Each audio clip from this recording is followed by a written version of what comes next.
Da da da da da da da da da da da da da da da. Hello again, Auntie here. Did all you guys do your homework? I don't know what you came up with, but here's what I came up with. I made a bluestone slate roof for my house. Like that. And here's the node tree in case you want to copy it. Okay? That's what I did. Now today, I'm going to show you how to make a bump map. What's a bump map? Well, you see this is this brick. And it's nice, but it's flat. So, how do we make it look bricky? Well, you can put in zillions more polygons, and that's not really good. So let's go back to this brick. A bump map is a way to pretend you've got a 3D texture without actually having one. They're very, very, very useful. The way you'd get those is Shift A, Vector, Bump, Bump. Connect Bump to Normal. Connect FAC to Height. Now, the way Blender works is it puts whatever's lighter out further than the darker stuff. So there's this invert here. Click on invert. And yeah, in this mode, you don't really see something, but if you go up here to viewport shading, look at that. You've got bricks, guys. You can make, well, to be honest, these don't do a whole lot. But there you go. Now you can do this same thing with this here. Let's move this stuff out of the way. And bump. Collect bump to normal. Collect normal to height. And now you can see again that you have a nice 3D slate roof. Okay, well, this is great. What good is this? Well, here's where stuff gets really interesting. What I'm going to show you now is how to put high polygon detail onto a low polygon mesh. Remember a while back, we made this plain old house. Oh, turn the screencast keys on, why don't you? Anyway, I'm going to put this house back so that they're both on top of each other. And then I'm going to make what's called a normal map. A normal map, it's not a normal map. I think I tried to explain this once before. Each face or each polygon has what's called a normal. Normal is what defines what's the outside, what's the inside. So you want all your outsides on the outside. Anyway.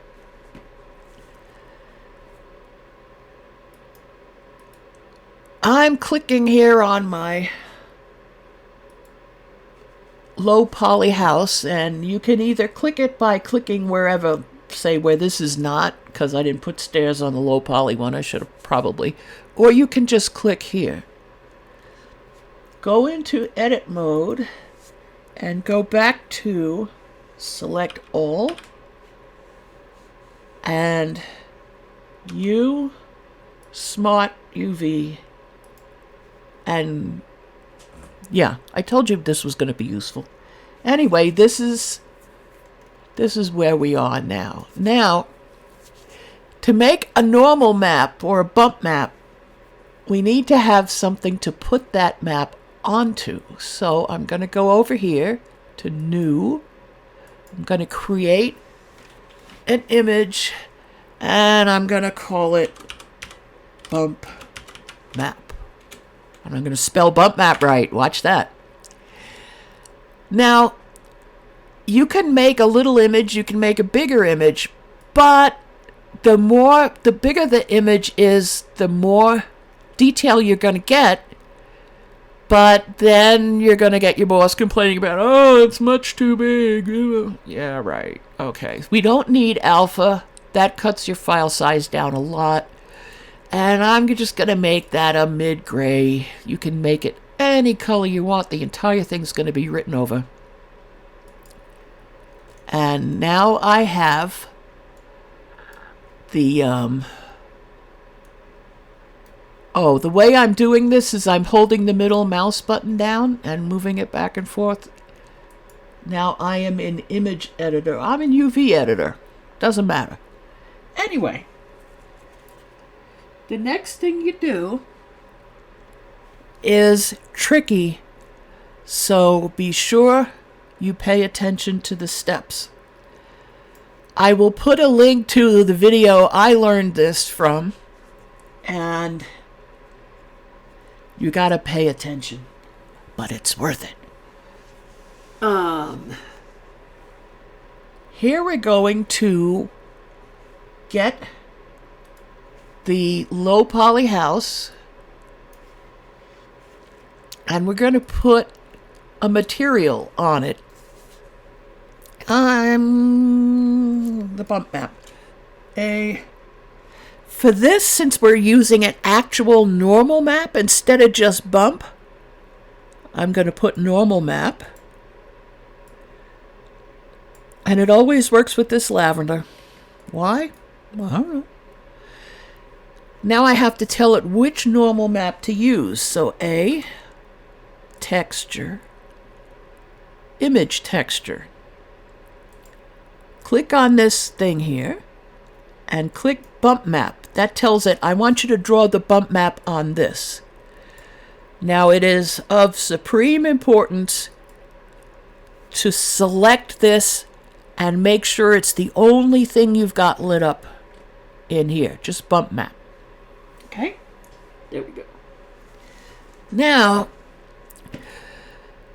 for some reason I don't understand, when you start to do this, you go to camera. Render engine is Eevee. A lot of people like Eevee because it renders really quickly. I don't like the way it does lighting, and besides, baking doesn't work at Eevee, so change it to cycles.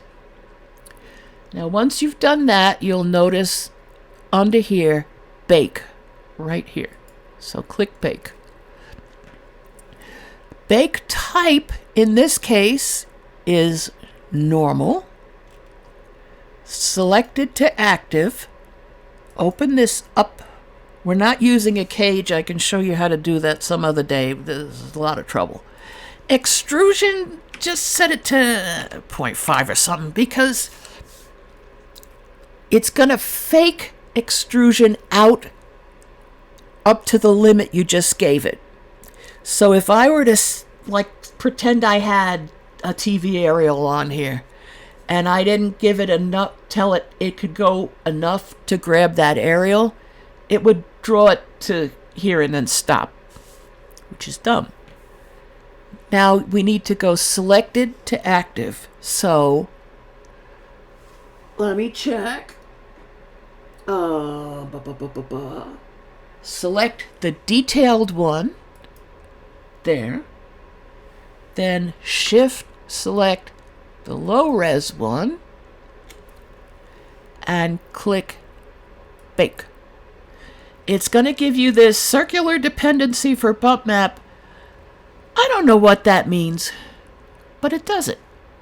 And here is our bump map. Look at this.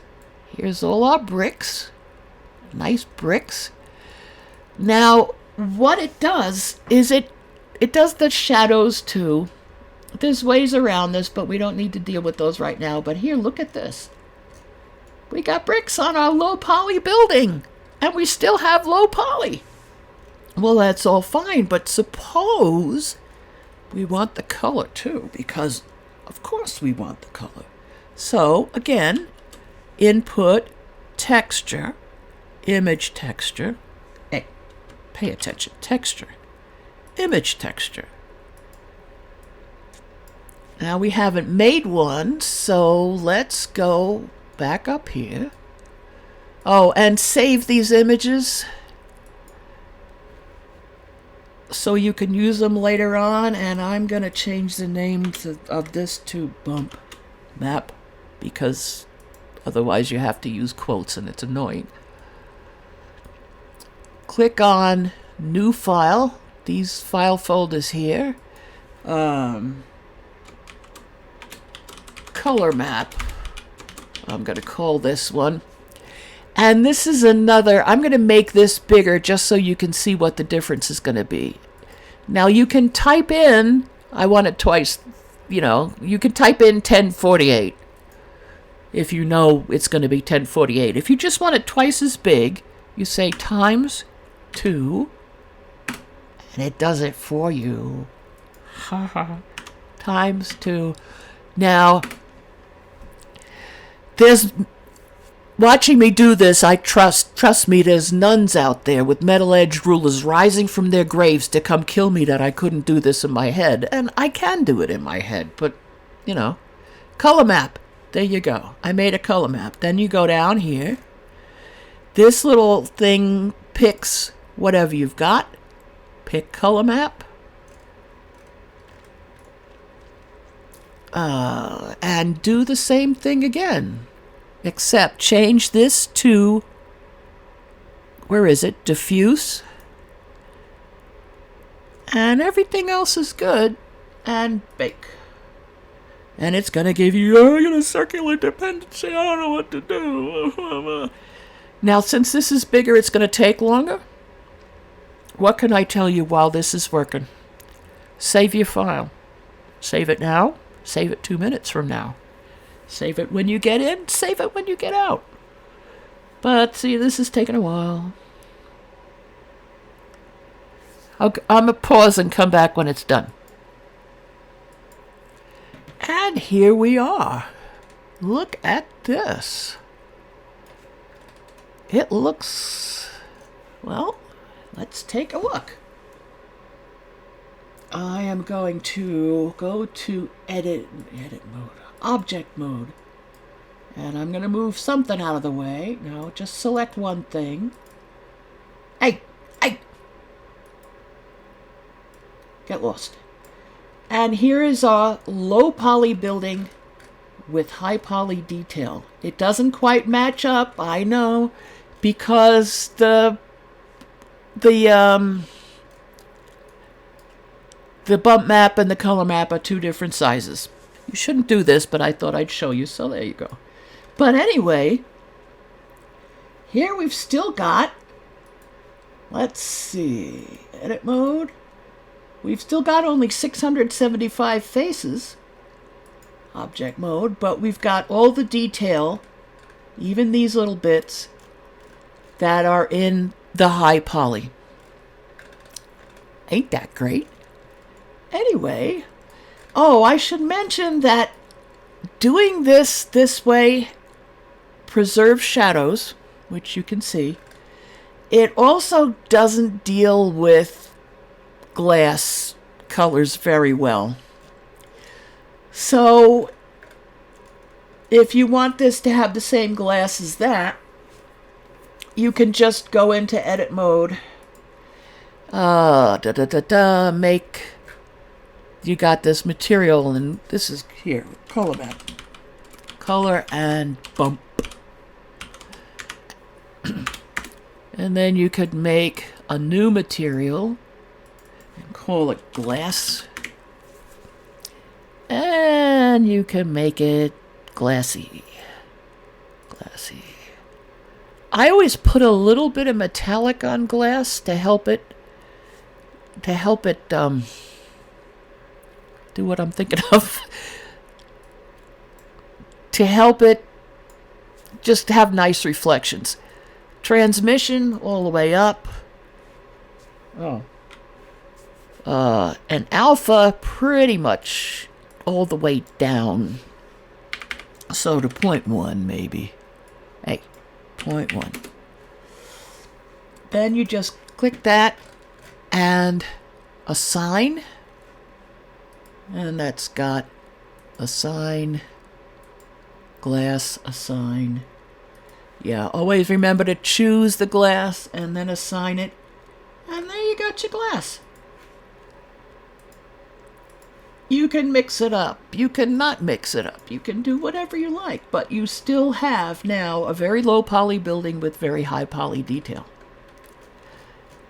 So I think this is where this lesson ends.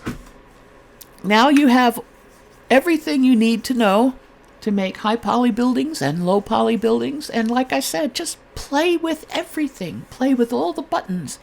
Just save your file. Every time you blink or swallow or think about stuff, keep saving your files. There's a good tagline. It's like from the end of the original The Thing from Another World. Save your files. Keep saving your files. File. Save. Okay, that's it for this lesson. We'll see what we do next. Take it easy. Bye-bye.